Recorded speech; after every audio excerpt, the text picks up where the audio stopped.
జనసేన నగర పార్టీ అధ్యక్షుడు దుగ్గిశెట్టి సుజయ్ బాబు ఆధ్వర్యంలో గురువారం మహాత్మా గాంధీ వర్ధంతిని పురస్కరించుకుని గాంధీ బొమ్మ వద్ద ఉన్న మహాత్ముని విగ్రహానికి పూలమాల వేసి నివాళులర్పించారు. ఈ సందర్భంగా సుజయ్ బాబు మాట్లాడుతూ భారతదేశ స్వాతంత్ర్యంలో గాంధీజీ పాత్ర చాలా కీలకమన్నారు. మహాత్మా గాంధీ పేరు చెబితే ప్రజల్లో ఒక దేశభక్తి కలుగుతుందన్నారు. గాంధీజీ సామాన్య కుటుంబంలో జన్మించారని, తమ కోసం కాకుండా నిస్వార్థంగా సమాజం కోసం పనిచేస్తే మహాత్ములవుతారని, అందుకే ఆయన మహాత్మా అయ్యారన్నారు. మనం చేసే ప్రతి పనిలో అవినీతి లేకుండా ఉండాలని, రాజకీయాల్లో విమర్శలు ఆరోగ్యపరంగా ఉండాలన్నారు. ప్రతి ఒక్కరూ ప్రజాసేవ చేయాలని, గాంధీజీ చూపిన మార్గంలో అందరం నడవాలని పిలుపునిచ్చారు. స్వాతంత్ర పోరాటంలో గాంధీజీ చేసిన సేవలను ఆయన గుర్తు చేసుకున్నారు. ఈ కార్యక్రమంలో పలువురు జనసేన పార్టీ నాయకులు, కార్యకర్తలు పాల్గొన్నారు.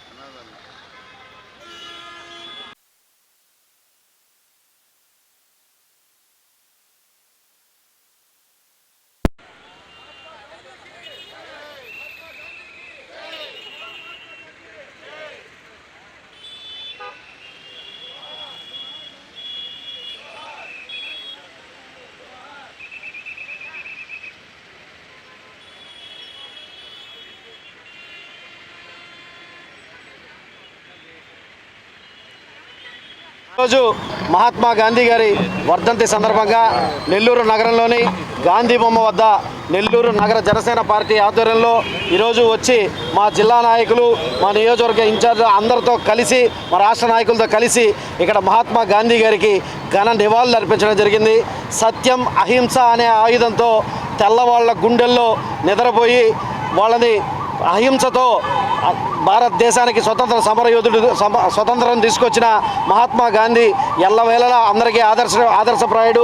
ఆయన బాటలో ప్రతి ఒక్కరూ నడిచి ఈరోజు అగమ్య గోచరంగా గత 5 సంవత్సరాల్లో మారిన మన రాష్ట్రాన్ని ఈసారి కూటమి ప్రభుత్వంలో, ఈసారి పవన్ కళ్యాణ్ గారు మరియు చంద్రబాబు నాయుడు గారి నేతృత్వంలో మన రాష్ట్రాన్ని గాంధీ గారి సిద్ధాంతాలతో ముందరికి తీసుకోపోవాలని చెప్పి మనస్ఫూర్తిగా కోరుకుంటూ మరొకసారి ఆ మహనీయునికి, ఆ మహాత్మునికి నెల్లూరు నగర జనసేన పార్టీ తరఫున, అదేవిధంగా మా అధ్యక్షులు పవన్ కళ్యాణ్ గారి తరఫున, నాదిల మనోహర్ గారి తరఫున, కొనదెల నాగబాబు గారి తరఫున, మరియు మా జిల్లా పర్యవేక్షకులు శ్రీ వేములపాటి అజయ్ గారి తరఫున, అందరి తరఫున ఆ మహనీయునికి ఘన నివాళులు సమర్పిస్తూ జోహార్ మహాత్మా గాంధీకి జోహార్. జై హింద్.